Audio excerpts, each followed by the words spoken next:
Hello everyone, this is Surabhi. Welcome to Study Hacks. कैसे हो सब? आई होप आप लोग सब ठीक है, अपनी स्टडी को अच्छे तरीके से कवर अप कर रहे हैं। आज का जो डिस्कशन है इंपॉर्टेंट करंट अफेयर्स का, बहुत ही ज़्यादा इंपॉर्टेंट रहने वाला है। प्लीज़ ध्यान से इसको सुनिएगा ताकि आपके माइंड में कोई डाउट ना रहे। आइए आज का जो डिस्कशन है वो हम लोग स्टार्ट करते हैं। पहले हम डे से डिस्कस करते हैं। डे कौन सा है आज? World humanitarian day. World humanitarian day का मतलब क्या रहता है? जो लोग किसी और पर्सन की सहायता करते हैं, ठीक है, इंसानियत के नाते, ओके, तो उसको as a world humanitarian day जो है वो रिकॉग्नाइज किया गया है। तो ये जो डे है कब सेलिब्रेट किया जाता है? 19 अगस्त को हर साल सेलिब्रेट किया जाता है, ठीक है। तो पे ट्रिब्यूट टू ह्यूमैनिटेरियन, ताकि जो ह्यूमैनिटेरियन पर्सनल्स हैं, ठीक है, जो लोगों की मदद करते हैं, उनको हम ट्रिब्यूट पे कर सकें। स्पेशली हम देखा है, काफ़ी न्यूज़ में भी हमने पढ़ा है कि कोविड के ड्यूरेशन में, कोविड-19 जब लॉकडाउन लगा था, ठीक है, कोविड के ड्यूरेशन में कई सारी ऐसी पर्सनालिटीज़, कई सारे ऐसे लोग निकल के आए जिन्होंने लोगों की मदद की। एग्जाम्पल आपके सामने सोनू सूद भी थे, ठीक है, तो उनके द्वारा भी लोगों की, जो माइग्रेंट वर्कर्स थे, उनकी हेल्प की गई उनके द्वारा। तो कई सारी ऐसी पर्सनालिटीज़ निकल के आई, लोग जो हैं हमारी सोसाइटी के, उनके द्वारा काफ़ी ज़्यादा लोगों को जो राशन वगैरह रहता है, फूड जो है वो डिस्ट्रीब्यूट किया गया। ऐसे भी पर्सन्स हैं जो गवर्नमेंट जॉब करते हैं, जिनकी जो सैलरी, अपनी अपनी पूरी सैलरी जो है उन्होंने लोगों के नाम कर दी, यानी कि अपनी सैलरी से फूड जो डिस्ट्रीब्यूट किया गया, जो बिलो पॉवर्टी लाइन है, जिनकी जॉब चली गई, क्लियर, जो बिल्कुल मतलब खाने के लिए बिल्कुल अन्न तक नहीं था, ठीक है, खाना तक नहीं था लोगों के पास। तो ये सारी चीज़ें जो है लोगों के द्वारा जो हेल्प की गई लोगों की, तो उसी को ही रिकॉग्नाइज़ किया गया है इस डे के चलते, जिसको बोला गया है वर्ल्ड ह्यूमैनिटेरियन डे 2021 में। यानी कि आज के दिन जो हम सेलिब्रेट कर रहे हैं ये डे, इसका जो 12th एडिशन है कि 12th वर्ल्ड ह्यूमैनिटेरियन डे हम सेलिब्रेट कर रहे हैं। थीम इंपॉर्टेंट है, याद रखिएगा। थीम जो है इसका hashtag the human race a global challenge for climate action, ताकि क्लाइमेट एक्शन जो है, यानी कि क्लाइमेट चेंज जो आपको देखने को मिल रहा है, ये लोगों के लिए सबसे ज़्यादा एक ग्लोबल चैलेंज जो है ये सामने निकल के आ रहा है, ठीक है। तो इसको हमने कैसे कंट्रोल करना है? Climate action in solidarity with people who need in the most, ठीक है, इट दी मोस्ट। तो ये आपको याद रखनी है इसकी थीम, जो काफ़ी ज़्यादा इंपॉर्टेंट है। याद रखिएगा, वर्ल्ड ह्यूमैनिटेरियन डे जो है 19 अगस्त को सेलिब्रेट किया जाता है। लास्ट ईयर इसकी जो थीम थी वो कौन सी थी? थीम का नाम बताइएगा प्लीज़, ठीक है। नेक्स्ट है world photography day. World photography day जो है, फ़ोटो मतलब जो फ़ोटोज़ रहती हैं, ठीक है, कई लोग ऐसे हैं जो इस फील्ड में इतने परफेक्ट रहते हैं, इतनी अच्छी पिक्स क्लिक करते हैं नेचर्स की, ठीक है, नेचर की जो पिक क्लिक की जाती है लोगों के द्वारा, स्पेशली जो एनिमल्स रहते हैं, एनिमल्स की पिक क्लिक की जाती है, तो इतनी परफेक्टली तरीके से की जाती है कि उनको मतलब उसके सराहना, इनकी सराहना करनी बनती है, ठीक है। तो वर्ल्ड फोटोग्राफी डे जो है वो सेलिब्रेट किया जाता है 19 अगस्त को। कई लोगों को फ़ोटो क्लिक करने का बहुत शौक होता है और कईयों को फ़ोटो खिंचवाने का बहुत शौक होता है, ठीक है। तो ये सारी चीज़ें हैं, तो सेलिब्रेट इसको 19 अगस्त को किया जाता है, ताकि हम फोटोग्राफी जो है, जो लोगों की हॉबी रहती है फोटोग्राफी, ठीक है, तो उसको हम प्रमोट कर सकें, इंस्पायर कर सकें जो फोटोग्राफर्स रहते हैं, ठीक है। तो आपने देखा होगा जैसे वाइल्ड लाइफ सेंचुरी में टाइगर्स की, राइनोस की फ़ोटोज़ आप देखते हैं न्यूज़पेपर में, तो ये फोटोग्राफर्स के द्वारा जो अपनी इस फील्ड में परफेक्ट रहते हैं, उनके द्वारा ये क्लिक की जाती है, तो बहुत अच्छी अच्छी पिक्चर्स आपको देखने को मिलती है। फर्स्ट ऑफिशियल जो इसको वर्ल्ड फ़ोटो डे कब डिक्लेयर किया गया, यानी कि कब मनाया गया? अगस्त 19, 2010 में, क्लियर। तो आई होप आपको ये सारी चीज़ क्लियर हुई होगी। नेक्स्ट है, इंपॉर्टेंट है, ये मैंने पहले भी डिस्कस किया था, ठीक है। तो ये पिक किसकी है? ये है आशुतोष कौशिक, जो बिग बॉस विनर थे 2008 में। तो इनके द्वारा कोर्ट को, यानी कि गुहार लगाई गई राइट टू फॉरगेटन, क्योंकि इनके द्वारा पास्ट में कुछ क्राइम किए गए थे, तो उससे रिलेटेड जो आर्टिकल्स रहते हैं सोशल मीडिया पे, उसको रिमूव करने की इनके द्वारा बात की गई। अभी क्यों न्यूज़ में है? क्योंकि अभी दिल्ली हाई कोर्ट के द्वारा बोला गया है सेंटर को, ठीक है, जो सर्च इंजन है गूगल जिसको हम बोलते हैं, जिससे हम सर्च करते हैं चीज़ों को, ठीक है, तो पिटीशन दायर की गई है 2 बिजनेसमैन के द्वारा, इन्वोक किया गया है किसको? राइट टू फॉरगेटन को, ठीक है। तो तो भूलने का अधिकार जिसको हम बोलते हैं, ठीक है ना। जैसे मतलब किसी पर्टिकुलर पर्सन के द्वारा क्राइम किया जाता है तो उससे रिलेटेड जो आर्टिकल्स देखने को मिलते हैं सोशल मीडिया पे, न्यूज़ में, ठीक है, न्यूज़पेपर में तो चलो, बट जो सोशल मीडिया पे जो आर्टिकल्स रहते हैं उसके चलते इन लोगों को, यानी कि जिनके द्वारा क्राइम किया गया है, तो उनको फ्यूचर में काफ़ी ज़्यादा मतलब चैलेंजेस फेस करने पड़ते हैं, लोगों की बातें वगैरह सुननी पड़ती हैं, ऐसी चीज़ें हैं, ठीक है। तो इसको रिमूव किया जाए, क्योंकि उनको सज़ा भी मिल चुकी है इस चीज़ की, तब भी इनके द्वारा ये सारी चीज़ें चैलेंज जो है, ये सारी चीज़ें जो फेस की जाती है, ठीक है। तो अभी दिल्ली हाई कोर्ट के द्वारा सेंटर को बोला गया है, ठीक है। तो रिमूवल जो है सर्टेन आर्टिकल्स का जो रिलेटेड रहता है क्राइम केस, ठीक है, अगेंस्ट दैम, तो वेरियस ऑनलाइन प्लेटफॉर्म पे जो आर्टिकल्स वगैरह फोटोज़ वगैरह देखने को मिलती है। राइट टू फॉरगेटन जो है ये किसके अंडर आता है, ये एक इंडिविजुअल की प्राइवेसी की बात करता है। प्राइवेसी जो है, हमने फंडामेंटल राइट पढ़े हैं, ठीक है।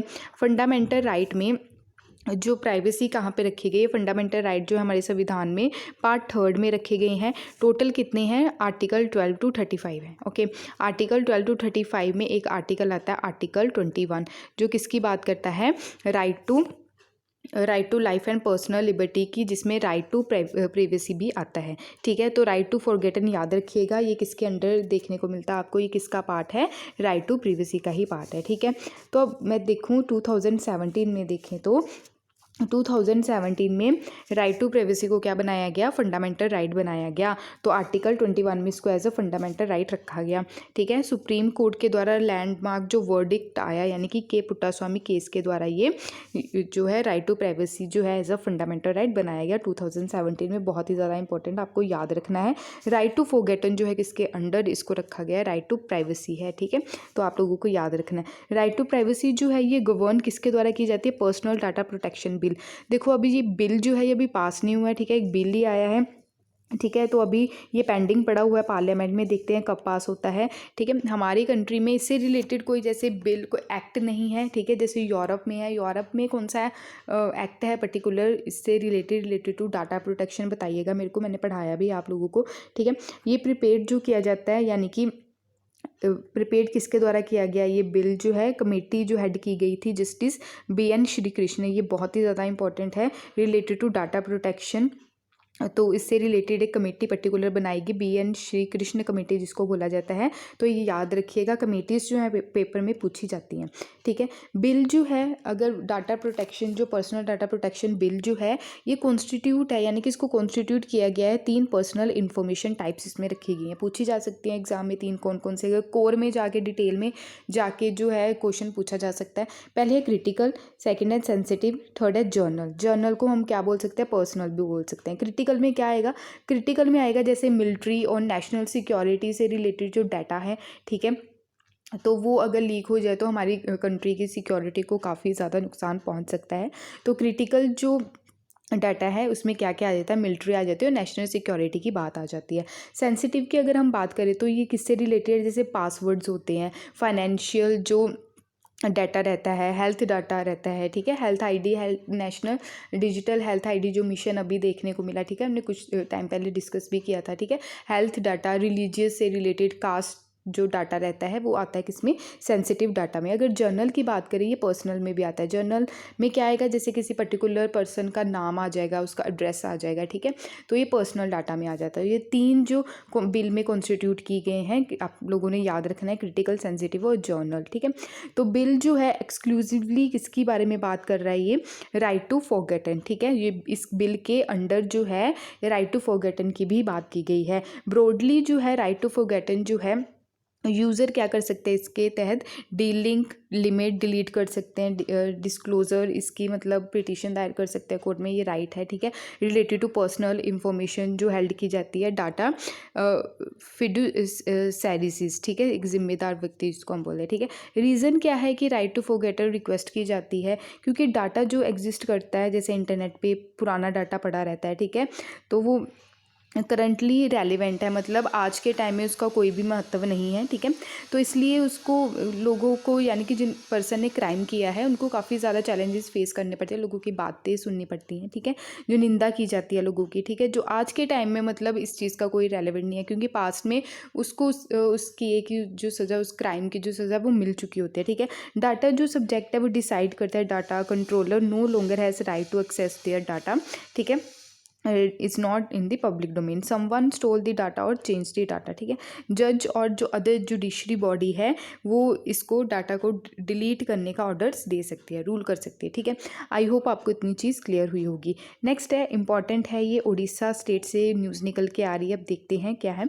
हीराकुंड रिजर्वियर, ठीक है। यहाँ पे हीराकुंड रिजर्वियर जो है, यहाँ पे पर्टिकुलरली एक आइलैंड, कैटल आइलैंड आपको यहाँ पे देखिए क्या है, कैटल आइलैंड है, ठीक है। इसको as a tourist destination point बनाने की बात की जा रही है उड़ीसा गवर्नमेंट के द्वारा, ठीक है। Orissa forest and environment department जो है उनके द्वारा स्टार्ट किया जा रहा है इको टूरिज्म पैकेजेस फॉर किसके लिए, टूरिस्ट के लिए, जो आइलैंड है कि कहाँ पे, हीराकुंड रिजर्वियर के अंदर, ठीक है। कैटल आइलैंड जो है ये वन ऑफ द 3 आइलैंड है इन द हीराकुंड रिजर्वियर जो सिलेक्ट किया गया है as a tourist destination, okay. और ये लोकेटेड कहाँ पे है, extreme point of Hirakud reservoir, ठीक है। कम्प्लीटली इनहैबिटेटेड है, यानी कि यहाँ पे ओनली वाइल्ड एनिमल्स पाए जाते हैं। नियरली ये कुम्मरबंद विलेज जो है बेल पहाड़ बनहार पाली रेंज जो 90 किलोमीटर दूर है संबलपुर ओडिशा से, ठीक है। हीराकुंड डैम की अगर बात करते हैं, ये आप देख सकते हैं हीराकुंड डैम जो है, इसके बारे में जो इंपॉर्टेंट फैक्ट है जो एग्जाम में पूछे जा सकते हैं और पूछे भी गए हैं, उससे रिलेटेड हम जो चीज़ें हैं वो डिस्कस कर लेते हैं। हीराकुंड डैम जो है ये मल्टीपर्पज़ स्कीम है जो कंसीव किसके द्वारा की गई थी, इंजीनियर जो एम विश्वेश्वराय थे, ठीक है, 1937 में, इंपॉर्टेंट है, ठीक है। आफ्टर रिकरेंस यानी कि इसको फिर से रिन्यू करना, अपडेट करना चीज़ों को, ठीक है। Devastating flood of Mahanadi, clear. तो ये जो डैम है ये कौन सी नदी के ऊपर बना है, महानदी के ऊपर, ये पूछा भी गया एग्जाम में, क्लियर।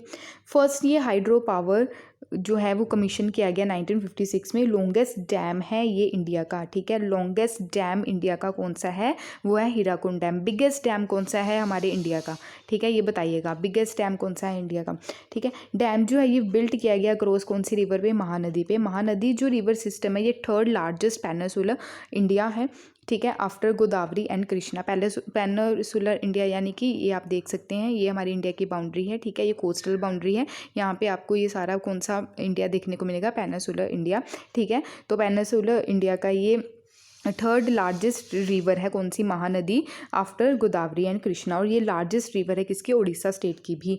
राइज कहाँ से होती है, यानी कि इसका ओरिजिन कहाँ से होता है, सिवावा बस्तर हिल जो कहाँ पे देखने को मिलेगी, छत्तीसगढ़ में, और साउथ ऑफ अमरकंटक। अमरकंटक कहाँ पे है ये बताइएगा मेरे को, ठीक है, बहुत बार पढ़ाया भी है इसको मैंने। रिवर जो है ये कहाँ कहाँ से फ्लो करती है, एक तो छत्तीसगढ़ से, मध्य प्रदेश से, उड़ीसा से, झारखंड से एंड महाराष्ट्र से। अगर बात करें दिब्रीगढ़ जो वाइल्ड लाइफ सेंचुरी है, इंपॉर्टेंट है, ठीक है, जो न्यूज़ में है उसको प्लीज़ आप याद रखिएगा। दिब्रीगढ़ जो वाइल्ड लाइफ सेंचुरी है वो कहाँ पे लोकेटेड है, नियर हीराकुंड डैम, क्लियर। तो काफ़ी डिटेल में मैंने डिस्कस किया है, बहुत सारे ऐसे पॉइंट्स हैं जो एग्जाम में डायरेक्टली पूछे गए हैं। अगर फिर भी कोई डाउट हो तो प्लीज़ बताना। अगर उड़ीसा की हम बात करें, यहाँ पे उड़ीसा है, यहाँ पे बे ऑफ बंगाल आपको देखने को मिलेगा। उड़ीसा की जो कैपिटल है वो भुवनेश्वर है। उड़ीसा को कौन कौन सी स्टेट टच करती है, वो है वेस्ट बंगाल, झारखंड, छत्तीसगढ़, आंध्र प्रदेश। तेलंगाना जो है ये उड़ीसा को टच नहीं करता है, ठीक है। तो प्लीज़ आप लोग इसको ध्यान में रखिएगा। अगर बात करें उड़ीसा की, उड़ीसा के जो स्टेटहुड का दर्जा कब दिया गया, 1 अप्रैल 1936। ये एग्ज़ाम में पूछे गए हैं, ठीक है। किसको क्रोनोलॉजिकल ऑर्डर में लगाएं, जो स्टेटहुड का दर्जा किस किस स्टेट को कब कब मिला, ठीक है। तो ये एग्जाम में पूछा भी गया। स्टेटहुड का दर्जा उड़ीसा को कब मिला, 1 अप्रैल 1936, ठीक है। कैपिटल क्या है, भुवनेश्वर, और लार्जेस्ट सिटी है ये उड़ीसा की। डिस्ट्रिक्ट टोटल कितनी है, 30 डिस्ट्रिक्ट हैं। अगर बात करें गवर्नर कौन है, गणेशी लाल गवर्नर है। चीफ मिनिस्टर नवीन पटनायक हैं। लेजिस्लेचर यानी कि यूनिकैमरलिज्म देखने को मिलता है, यानी कि ओनली लेजिस्लेटिव असेंबली है, ठीक है। बाई कैमरलिज्म की अगर बात करें तो वहाँ पे लेजिस्लेटिव असेंबली और लेजिस्लेटिव काउंसिल देखने को मिलती है, ठीक है। तो लोकसभा की सीट यहाँ पे 21 और राज्यसभा की जो सीट है 10 है, ठीक है। हाई कोर्ट जो है ये कहाँ पे है, उड़ीसा हाई कोर्ट में ही यहाँ पे स्टेट का हाई कोर्ट देखने को मिलेगा। टोटल हाई कोर्ट्स कितने हैं हमारी कंट्री में, तो बताइएगा मेरे को, क्लियर। अगर बात करें एम्बलम जो है, एम्बलम ऑफ उड़ीसा, सॉन्ग क्या है, वंदे उत्कल जननी, डांस ओडिसी, ठीक है, क्लासिकल डांस फॉर्म है। मैमल सांबर, ठीक है। बर्ड इंडियन रोलर्स, ये स्टेट बर्ड है। स्टेट फिश बोल सकते हैं महानदी, माहिसर। फ्लावर जो स्टेट फ्लावर है Ashoka. Tree second fig. Food pakhala, sweet, rasgulla. Rasgulla को जो है इसको जीआई टैग का दर्जा भी मिला है, ठीक है। कब मिला रसगुल्ला को जीआई टैग का दर्जा, बताइएगा, इंपॉर्टेंट है ये, ठीक है। नेक्स्ट एक स्पीसीज़ की बात की जा रही है, कौन सी, एल्गी।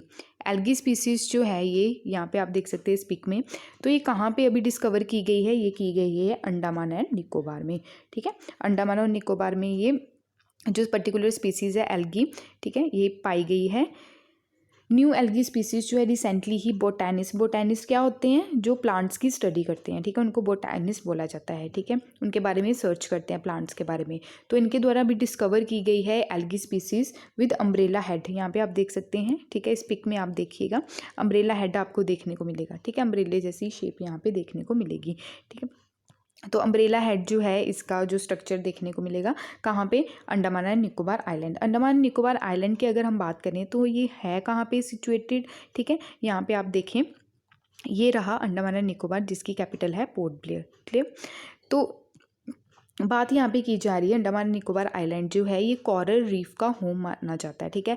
जो सबसे ज़्यादा कोरल रीफ जो है वो कहाँ पे पाए जाते हैं, ये पता है आपको, अगर पता है तो बताओ, मेरे को भी पता चल जाएगा, ठीक है।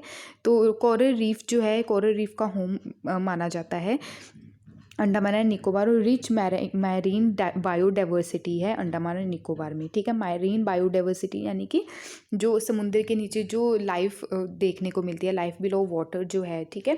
तो वो हम सस्टेनेबल डेवलपमेंट गोल जो है 14 बात करता है लाइफ बिलो वाटर की, बायोडाइवर्सिटी पाई जाती है, ठीक है, जिसमें स्पीसीज, प्लांट्स, ये सारी चीज़ें आ जाती हैं। मार्च 2021 की अगर बात करें तो new red algae seaward species यहाँ पे पाई गई, जो डिस्कवर की गई इंडिया कोस्ट लाइन में। सीवर्ड क्या रहते हैं, सीवर्ड आप यहाँ पे देखिए, ठीक है, ये जो है सीवीड्स जो हैं ये पानी के अंदर यानी कि ओशंस के अंदर ऐसी प्लांट्स की स्पीसीज़ होती हैं जो पाई जाती हैं, जो काफ़ी ज़्यादा इंपॉर्टेंट रहती है, स्पेशली मेडिसिनल यूज़ के लिए, ठीक है, तो काफ़ी ज़्यादा महत्वपूर्ण है। अगर बात करें एल्गी की टाइप्स जो हैं, अलग अलग टाइप्स की एल्गी पाई जाती है। अभी हमने पढ़ा ना 2021 में, यानी कि मार्च 2021 में रेड एल्गी सीवर जो स्पीसीज़ है वो पाएगी। यहाँ पे आप देख सकते हैं इस तरह की, ठीक है, रेड एल्गी जिसको रोडोफाइटा बोला जाता है, ब्राउन एल्गी, ये टाइप्स हैं एल्गी की, याद रखिएगा, ठीक है। एनसीईआरटी में भी इसका जिक्र किया गया है अगर आपने पढ़ी हो तो, ठीक है। ब्राउन एल्गी जिसको बोला जाता है फियोफाइटिया, ग्रीन एल्गी क्लोरोफाइटिया, डाई आइटम्स, ठीक है, डाई आइटम्स, और ये डाइनो टेलगीट्लेट्स, ठीक है। तो ये टाइप्स हैं किसकी, एल्गी की। सीवीड्स आपको पता चल गया, और ये क्या है, एल्गी। जैसे छप्पड़ देखते हैं ना, छप्पड़ का पानी रहता है तो उसके ऊपर ग्रीन ग्रीन जो देखने को मिलता है, ठीक है, उसको बोलते हैं एल्गी, क्लियर।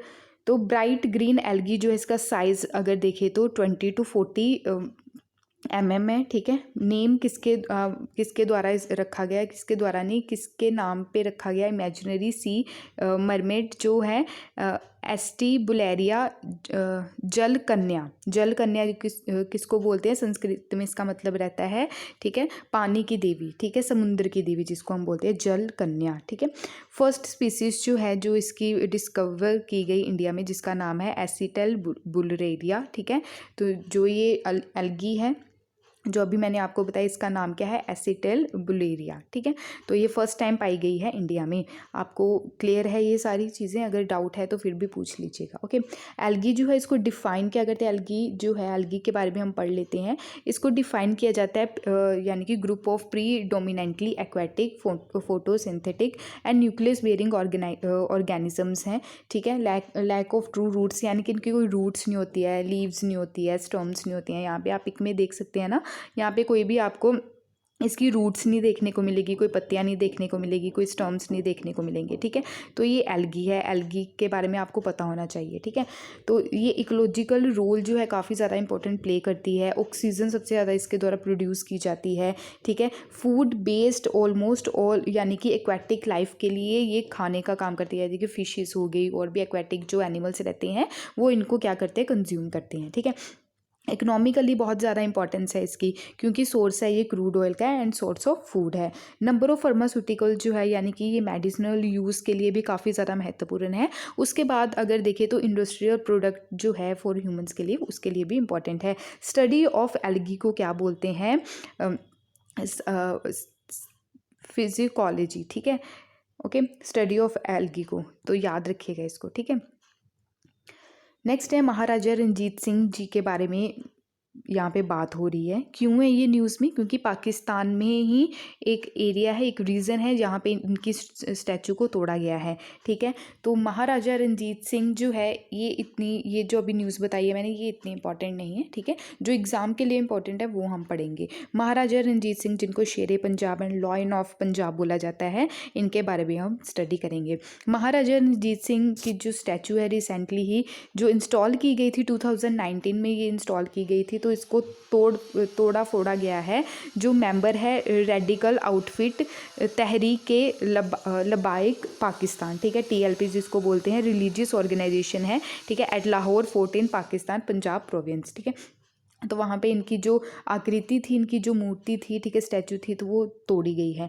तो बात करते हैं महाराजा रंजीत सिंह के बारे में, हम पढ़ते हैं। तो इनका जन्म कब हुआ? 13 नवंबर 1718 में इनका जन्म हुआ। गुजरांवाला कहाँ पे? अब पाकिस्तान में ये जो रीज़न है, पर्टिकुलर रीज़न पाया जाता है। अगर बात करें, ये ओनली चाइल्ड थे, यानी कि इकलौते बेटे थे अपने पेरेंट्स के। जो इनके पापा का नाम था वो था महासिंह।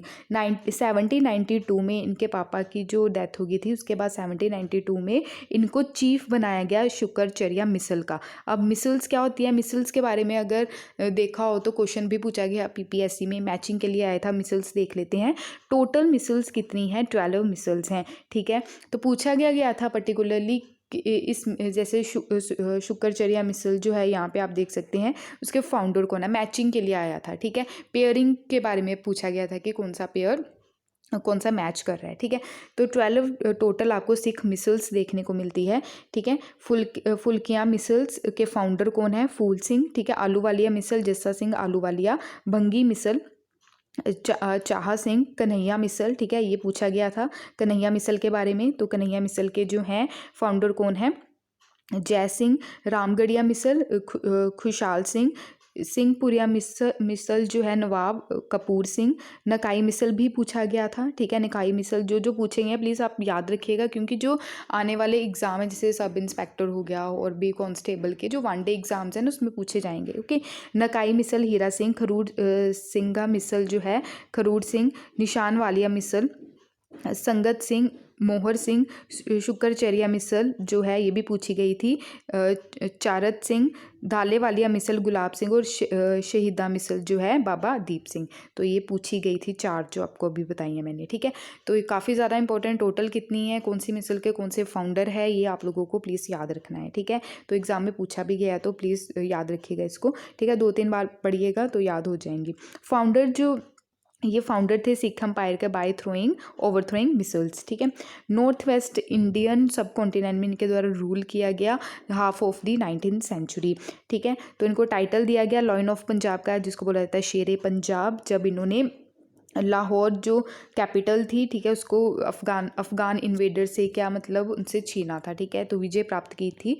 ठीक है, नेक्स्ट है इनका जो स्ट्रॉन्ग पॉइंट था वो था ट्रेडिशनल खालसा आर्मी। ठीक है, तो एम्प्लॉय इनके द्वारा किया गया large number of European officers को, स्पेशली जो French to train his troop. ठीक है, फ्रेंच जो थे इनके ट्रूप्स को क्या किया गया था? ट्रेन किया गया था उनके द्वारा।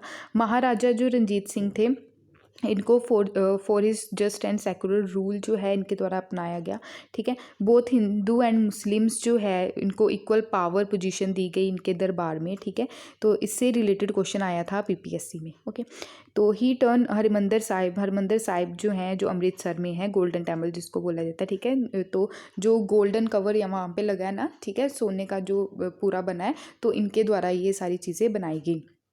ठीक है, क्रेडिट फंडिंग यानी कि इनके द्वारा फंड भी दिया गया। कहाँ पे? हजूर साहिब गुरुद्वारा। कहाँ पे है ये? नादेर महाराष्ट्र। ठीक है, नादेर महाराष्ट्र हजूर साहिब वो क्या है? तख्त भी है। ठीक है, टोटल तख्त कितने हैं हमारे? ठीक है, बताइएगा, इंपॉर्टेंट है। तो इनकी जो डेथ हुई वो कब हुई? जून 1839 में लाहौर में। 2016 में टाउन जो है सेंट ट्रोपेज फ्रांस में जो है इनका जो स्टैचू था महाराजाज ब्रोंज स्टैचू को अनवील किया गया। 2018 में लंदन के द्वारा होस्ट किया गया एक एग्जीबिशन जो फोकस था प्रॉपरली जो महाराजा रंजीत सिंह की जो हिस्ट्री थी उनकी लाइफ के बेस पे। ठीक है, तो उनके बेस पे एक एग्जीबिशन ऑर्गेनाइज करवाया गया 2018 में। कहाँ पे? लंदन में। आई होप आपको ये सारी चीज़ें क्लियर हुई होंगी। कुछ इंपॉर्टेंट फैक्ट हैं। महाराजा रंजीत सिंह जो है ये सिख एम्पायर के फाउंडर थे, जिनको 30 नवंबर 1780 में इनका जन्म हुआ। ये पहले भी मैंने डिस्कस कर लिया, ठीक है। तो इनको शेरे पंजाब बोला जाता है। जब ये बचपन में इनको स्मॉल पॉक्स हो गया था तो उस टाइम इनकी जो वन जो आए आप बोल सकते हैं ना, एक आंख में कोई प्रॉब्लम हो गई थी। यहाँ पे भी आप पिक में देख सकते हैं, ठीक है। अनहेक्स किया इन्होंने लाहौर को फ्रॉम बागी मिसल्स, ठीक है, कब 1799 में, और कैपिटल बनाई वो। डिफीट किया इन्होंने जमन शाह दुरानी को, ठीक है।